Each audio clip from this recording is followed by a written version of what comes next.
Attention, listener. Your kind attention, please. The tale that you're about to hear, with its carnal, bloody, and unnatural acts, with deaths put on by cunning and forced cause, this brain-sick tale in which you'll hear only what a grief-riddled prince hears, the voices around him, the voices within. This old story with old words now made new by our imperfect powers and your strong imaginations. This mad tale for mad times, for days like these when minds are wild. This play will come most vividly to life if you listen to it on headphones. We ask you, pray you to put them on now.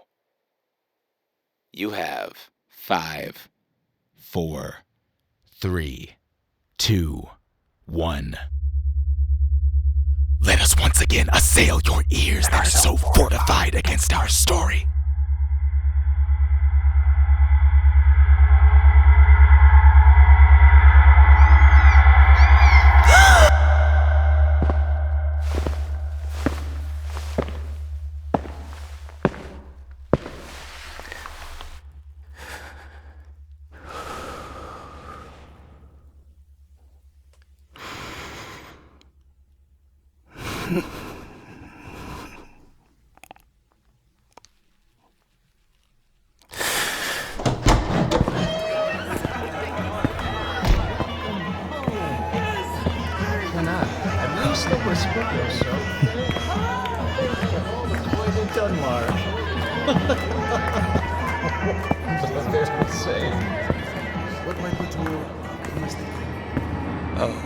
That this too solid flesh would melt, thaw, and resolve itself into a dew. Or that the everlasting had not fixed his canon against self-slaughter. Oh, God. God. How weary, stale, flat, and unprofitable seem to me all the uses of this world. Fie on it. Ah, fie! 'Tis an unweeded garden that grows to seed. Things rank and gross in nature possess it merely.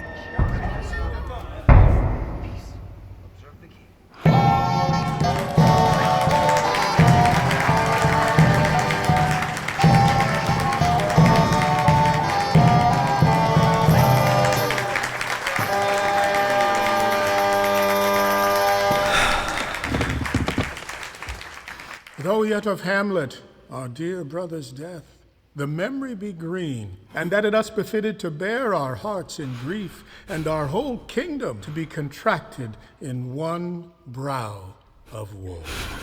Yet so far hath discretion fought with nature, that we with wisest sorrow think on him together with remembrance of ourselves. Therefore, our sometime sister, now our queen, the imperial jointress to this warlike state, have we, as 'twere with a defeated joy, with an auspicious and a dropping eye, with mirth in funeral and with dirge in marriage, in equal scale weighing delight and dole, taken to wife.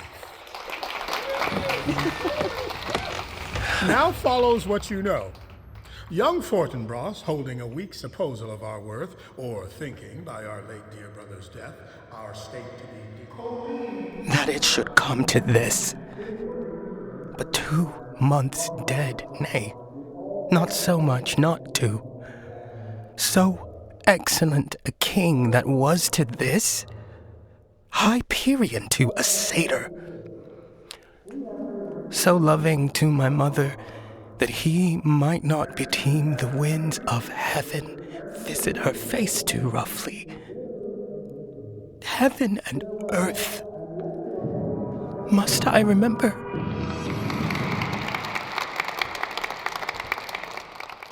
And now, Laertes, what's the news with you?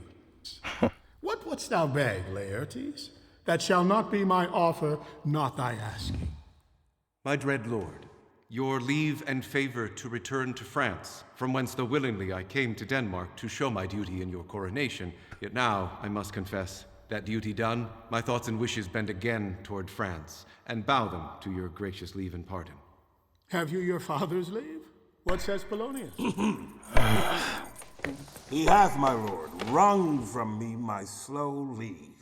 Upon his will I sealed my hard consent. I do beseech you, give him leave to go.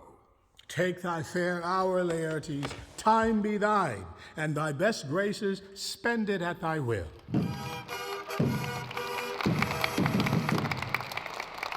But now, my cousin Hamlet, and my son. Little more than kin, and less than kind. Hamlet, how is it that the clouds still hang on you? Not so, my lord. I am too much in the sun. Good Hamlet, cast thy nighted color off, and let thine eye look like a friend on Denmark. Do not forever with thy veiled lids seek for thy noble father in the dust. Thou know'st 'tis common, all that lives must die, passing through nature to eternity. Aye, madam, it is common. If it be, why seems it so particular with thee? Seems, madam? Nay, it is, I know not, seems. 'Tis not alone my inky cloak, good mother, nor customary suits of solemn black, nor windy suspiration of forced breath, no, nor the fruitful river in the eye, nor the dejected behavior of the visage, together with all forms, moods, shapes of grief that can denote me truly. These indeed seem, for they are actions that a man might play. But I have that within which passeth show, these but the trappings and the suits of woe. 'Tis sweet and commendable in your nature, Hamlet, to give these mourning duties to your father. But you must know, your father lost a father. That father lost his, and the survivor bound in filial obligation for some term to do obsequious sorrow. But to persever in obstinate condolement is a course of impious stubbornness. 'Tis unmanly grief. Fie! 'Tis a fault to heaven, a fault against the dead, a fault to nature, to reason most absurd, whose common theme is death of fathers, and who still hath cried from the first course till he that died today, this must be so. We pray you, throw to earth this unprevailing woe, and think of us as of a father. For let the world take note, you are the most immediate to our throne, and with no less nobility of love than that which dear as father bears his son, do I impart toward you. For your intent in going back to school in Wittenberg, it is most retrograde to our desire. And we beseech you, bend you, to remain here in the cheer and comfort of our eye, our chiefest courtier, cousin, and our son. Let not thy mother lose her prayers, Hamlet. I pray thee, stay with us. Go not to Wittenberg. I shall in all my best obey you, madam. Why, 'tis a loving and a fair reply. Be as ourself in Denmark. Madam, come. This gentle and unforced accord of Hamlet sits smiling to my heart. In grace whereof no jocund health at Denmark drinks today, but the great cannon to the clouds shall tell, and the kings rouse the heavens all brew it again, re-speaking earthly thunder. Come, away.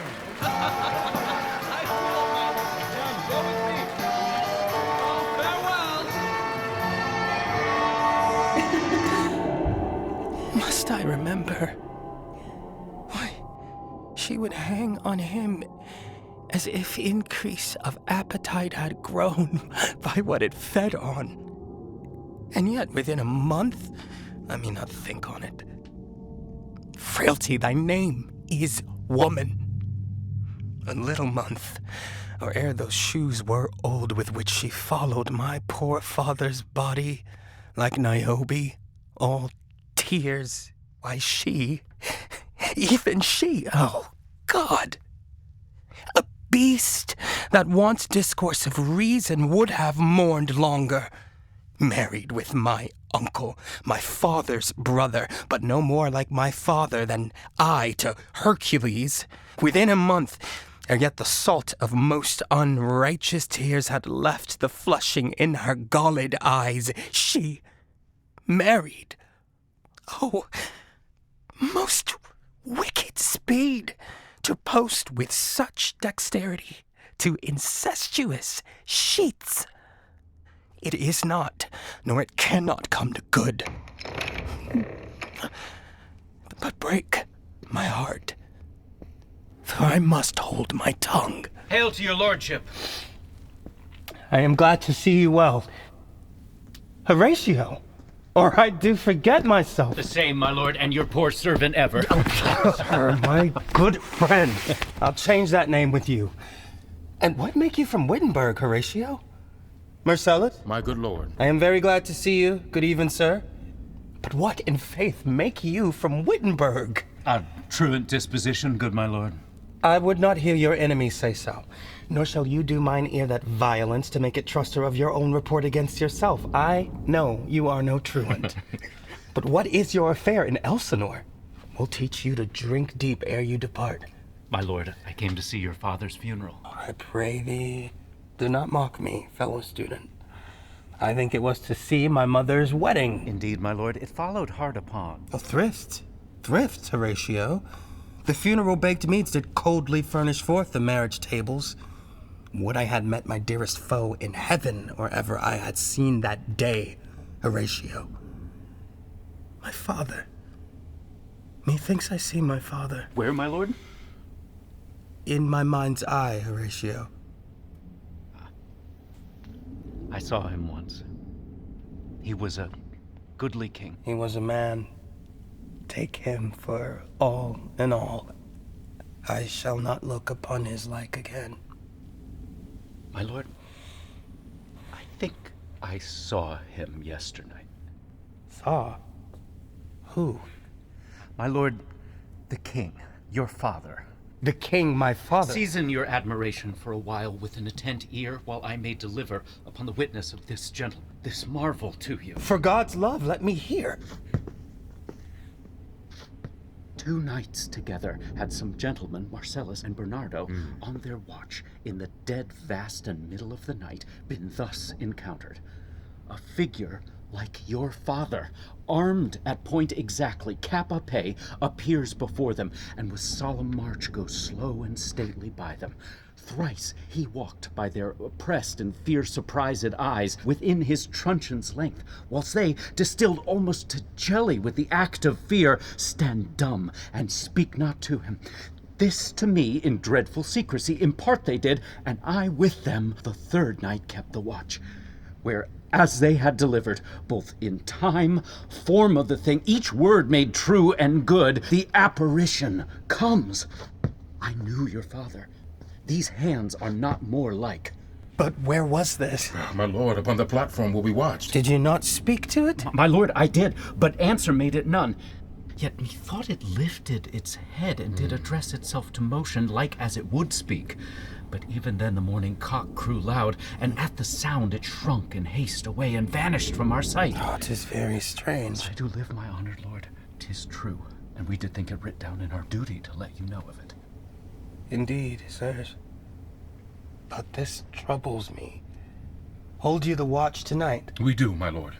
Armed, say you? Armed, my lord. From top to toe? My lord, from head to foot. What? Looked he frowningly? A countenance more in sorrow than in anger? Pale red. Nay, very pale. And fixed his eyes upon you? Most constantly. And would I had been there. It would have much amazed you. Very likes. Stayed it long. While one with moderate haste might tell 100? That was longer. Not when I saw it. His beard was grizzled, no? It was as I have seen it in his life, a sable silvered. I will watch tonight. Perchance to walk again. I warrant it will. If it assume my noble father's person, I'll speak to it, though hell itself should gape and bid me hold my peace. I pray you both, if you have hitherto concealed this sight, let it be tenable in your silence still. And whatsoever else shall hap tonight, give it an understanding, but no tongue. I will requite your loves. So fare you well. Upon the platform, twixt 11 and 12, I'll visit you. Our duty to your honor. Your loves as mine to you. Farewell!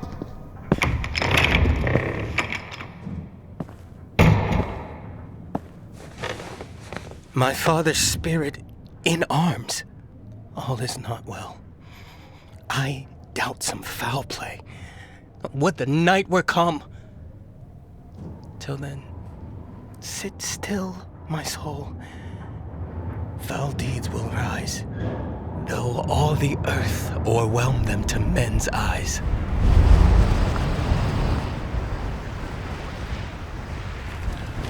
Whew! The air bites shrewdly.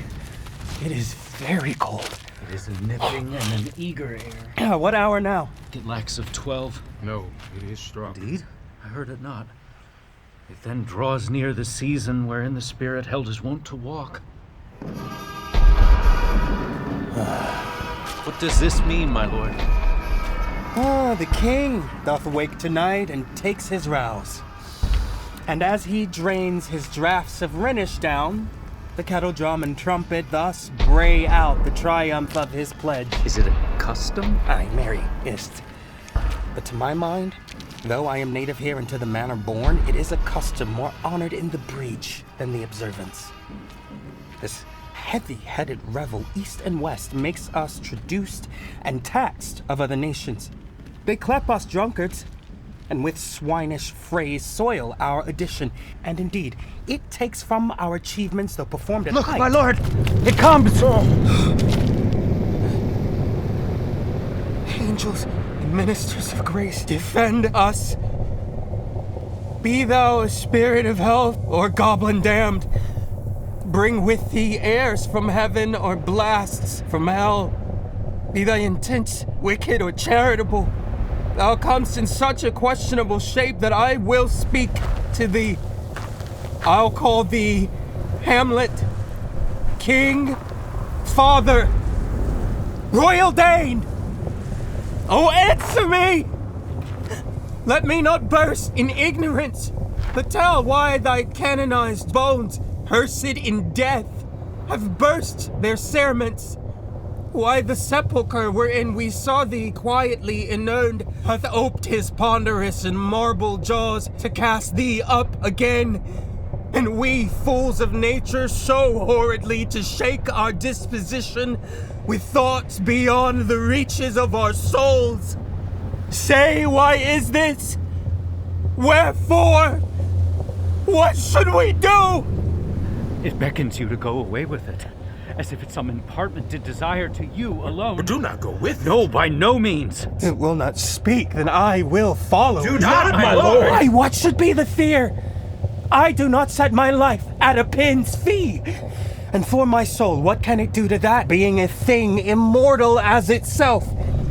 It waves me forth again, I'll follow it. What if it tempt you toward the flood, my lord? Or to the dreadful summit of the cliff that beetles o'er his base into the sea, and there assume some other horrible form which might deprive your sovereignty of reason and draw you into madness? Think of it! The very place puts toys of desperation without more motive into every brain that looks so many fathoms to the sea and hears it roar beneath. It waves me still. Go on! I'll follow thee! You shall not go, my lord. Hold off your hands! Be ruled, you shall not go! My fate cries out! Unhand me, gentlemen! Ugh. By heaven, I'll make a ghost of him that lets me, I say, away. Go on! I'll follow thee!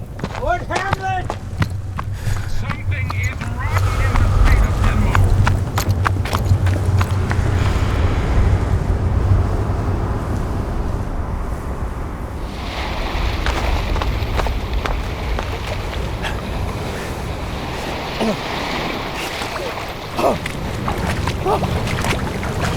Where wilt thou lead me?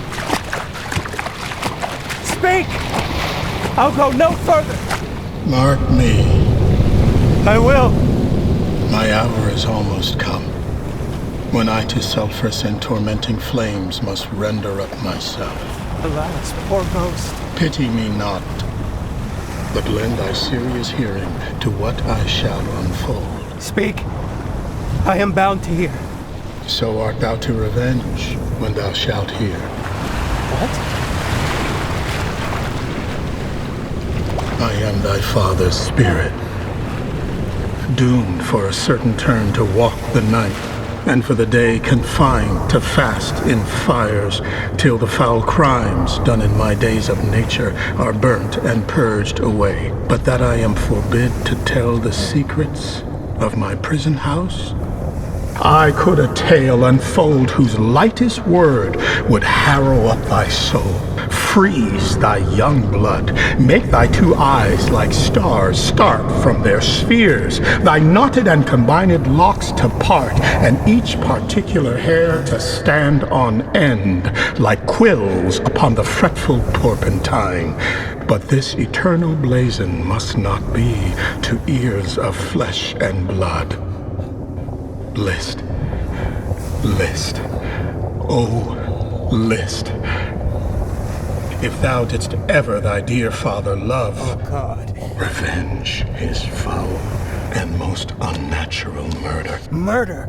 Murder most foul, as in the best it is, but this most foul, strange, and unnatural. Haste me to know it, that I with wings as swift as meditation or the thoughts of love may sweep to my revenge. I find thee apt, and duller shouldst thou be than the fat weed that roots itself in ease on Lethe wharf, wouldst thou not stir in this. Now, Hamlet, hear. 'Tis given out that sleeping in my orchard a serpent stung me. So the whole ear of Denmark is by a forged process of my death rankly abused. But know, thou noble youth, the serpent that did sting thy father's life now wears his crown. Oh, my prophetic soul, my uncle. Why, that incestuous, that adulterate beast, with witchcraft of his wit, with traitorous gifts, oh, wicked wit and gifts that have the power so to seduce one to his shameful lust, the will of my most seeming virtuous queen.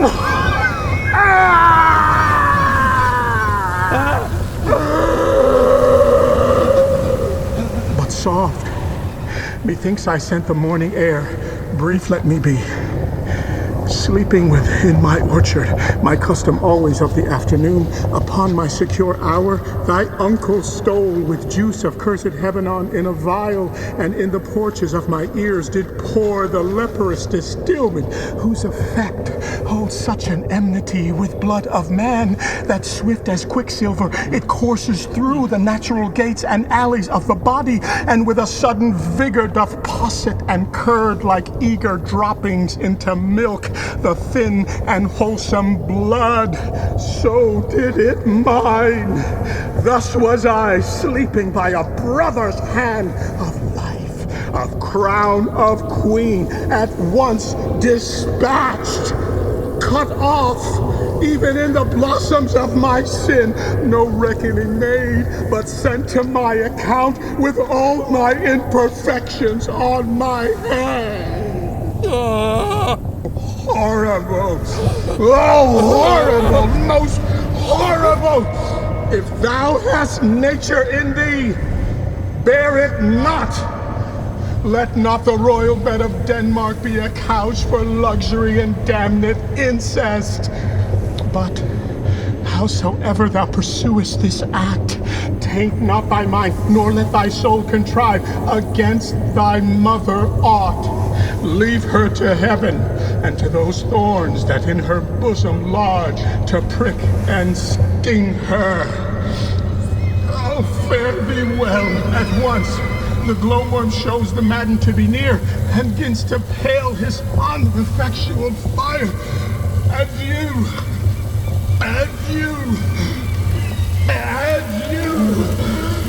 remember me!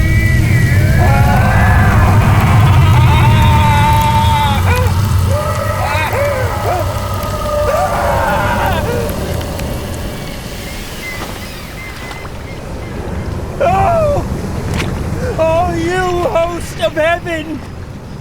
Oh, earth! What else? And shall I couple hell? Oh, fie! Hold my heart. And you, my sinews, grow not instant old, but bear me stiffly up. Remember thee? I, thou poor ghost, while memory holds a seat in this distracted globe, remember thee!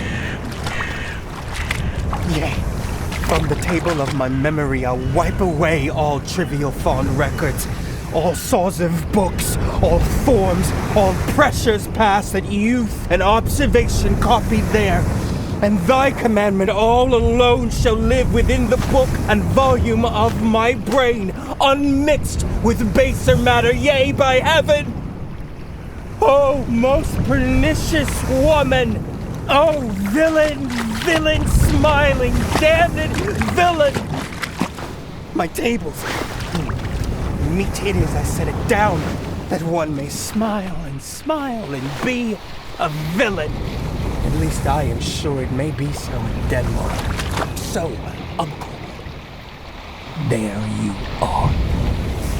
Now to my word, it is adieu. Remember me.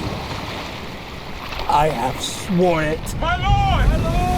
Lord Hamlet! So be it. Ho, my lord! Hello, ho, boy, come, bird, come! How is my noble lord? What news, my lord? Oh, wonderful! My lord, tell us! No, you will reveal it! Not I, my lord, by heaven! No, I, my lord. I'll say you then. Would a heart of man once think it?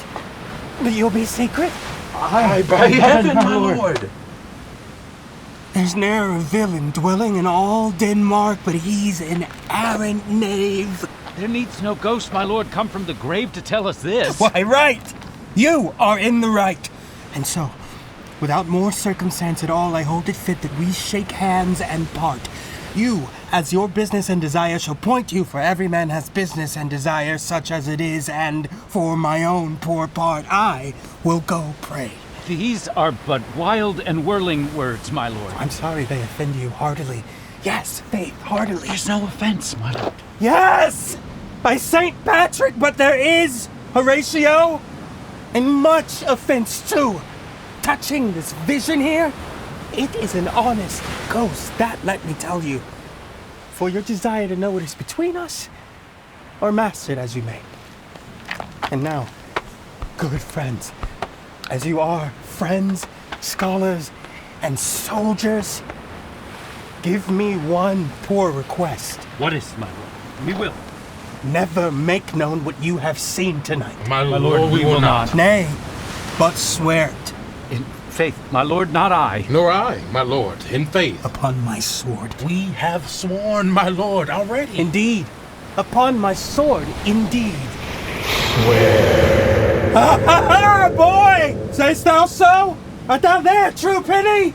Come on, you hear this, fellow? Consent to swear. Propose the oath, my lord. Never to speak of this that you have seen. Swear by my sword. Oh, day and night, but this is wondrous strange. Therefore, as a stranger, give it welcome. There are more things in heaven and earth, Horatio, than are dreamt of in your philosophy. But come, here as before, never, so help you mercy. How strange or odd soe'er I bear myself, as I perchance hereafter shall think me to put an antic disposition on, that you, at such time seeing me, never shall with arms encumbered thus, or this head shake, or by pronouncing of some doubtful phrase, as well, we know, or we could, and if we would, or if we list to speak, or there be, and if they might, or such ambiguous giving out to note that you know aught of me. This do swear. So grace and mercy at your most need help you. Swear. Rest! Rest, perturbed spirit! We swear. So, gentlemen, with all my love, I do commend me to you. And what so poor a man as Hamlet is may do to express his love and friending to you, God willing, shall not lack. Let us go in together and still your fingers on your lips, I pray.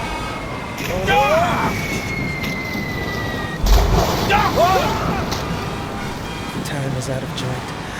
Oh, cursed spite, that ever I was born to set it right!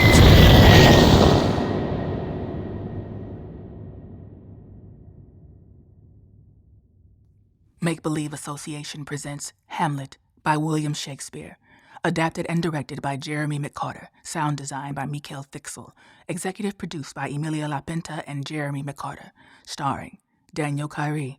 Featuring Ayanna Bria Bakari, Terry Bell, Ronald L. Connor, Eduardo Curley-Carrillo, Lorena Diaz, David Diggs, Charles Andrew Gardner, Henry Godinez, Lawrence Grimm, Erik Hellman, Bill Irwin, Timothy Edward Kane, Delia Kropp, Jacob Ming-Trent, Rosalind Ruff, Lorenzo Rush Jr., Anna DeVere Smith, John Douglas Thompson, and Sharon Washington.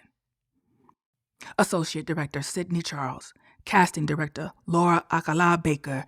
Voice and Text Coach Julie Congress. Script Supervisor Sonya Hayden with support from Jay Black. Traditional songs adapted and original music composed by Nigel D. Robinson and Mikhail Fixel. Recorded and engineered at Tightrope Recording in Chicago by Max Fabian, Mikhail Fixel, and Jaden Ebanks. Renaissance Recording in New York by Angie Tio and Neil Shaw. And Media Noise in New York by Josh Samuels and Quentin Chapetta. Edited by Max Fabian, Jaden Ebanks, and Susie McCollum. Mixed and mastered by Mikhail Fixel. The production was made possible through major support from the Paul M. Angel Family Foundation, Joyce Chelberg, the Gaylord and Dorothy Donnelly Foundation, Chris Hayes and Kate Shaw, the Miranda Family Fund, Rocco and Debbie Landesman, Connor O'Neill, and the Board of Directors of Make Believe Association. The production was recorded under a SAG-AFTRA agreement. For full production credits and to support the work of Make Believe, visit hamlet.fm.